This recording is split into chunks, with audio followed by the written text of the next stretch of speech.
All right, hello everybody. Today we're going to be work on Cornford's Before and After Socrates, right, chapter 1 of his text on Greek philosophy, ancient Greek philosophy. Cornford is a master of English prose, and a master writer. One of the reasons we want to study this guy and read him is philosophy can be complicated and difficult, and this guy breaks it out and makes it very easy.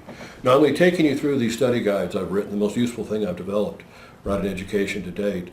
And they take us right by point through the reading to make sure we get the main points of the reading so we can comprehend the whole body of the philosophical text. Philosophy is not written like ordinary literature, it moves quickly, and so it's nice to make sure we're getting the main points as we move through the reading.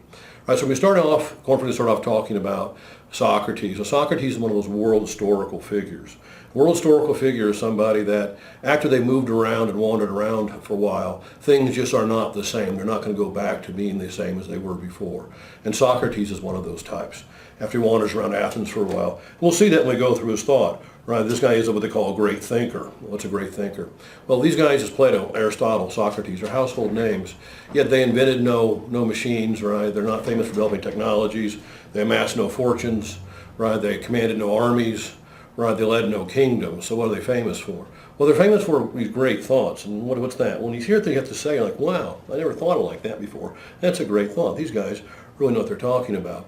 So we're going to talk about these world historical figures and Socrates, right, what happens before him, and then the development into Socratic thought, and then on into, right, Socrates himself by the time we get to chapter 2 of Cornford's Before and After Socrates.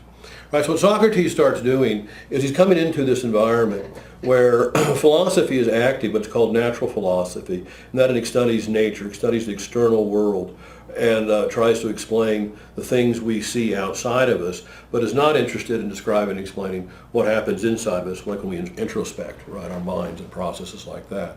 So Socrates, right, is going to come on to this philosophical setting, and he's going to change the direction, right? Instead of looking, right, outwards, he's going to look inwards and try to use the same methods that have been developed in philosophy, right, but apply them to the self, right, to the mind, right, to the soul, as Socrates will say, and not to explaining the external world.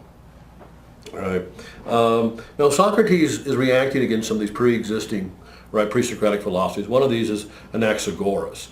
This guy tries to explain how, much like a Big Bang, right, says you have these two powers, hot and cold, that are mixed together, and they're warring, they're fighting, and they explode, and out of this comes, right, the solar systems and things we see outside of us. The physical world kind of develops that way. And he says it's put into motion by this mind, this entire process of cosmic development. But he never goes back to using the mind in any more reference to explain why things are as they are, why things are as we see them today. So Socrates is going to listen to Anaxagoras. He's like, well, I like the idea of he's putting a mind in this process. What I don't like is that he's not explaining things right in terms of reference to minds beyond the initial starting force to get things moving.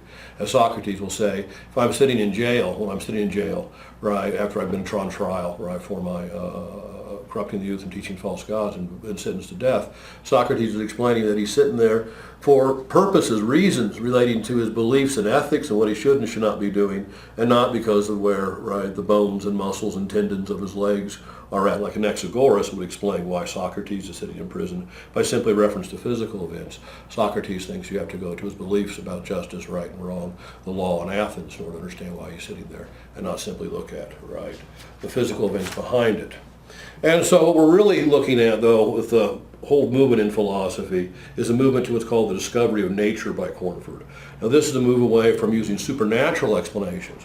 Right? Everything's got to be explained without reference to superhuman actors, right? Monsters, divinities, demigods, this kind of stuff. You have to explain everything we see, everything that goes on in terms of reference to ordinary, right, objects of sense, things we talk about all the time, and not these extraordinary personalities. That's going to be put out of bounds and try to explain how we see the universe. So we're not using, right, these revelation and things like this. Everything has to be publicly demonstrable, right, to count as philosophy or science, and not something that can be just brought in by fancy. All right, well, thank you, everybody.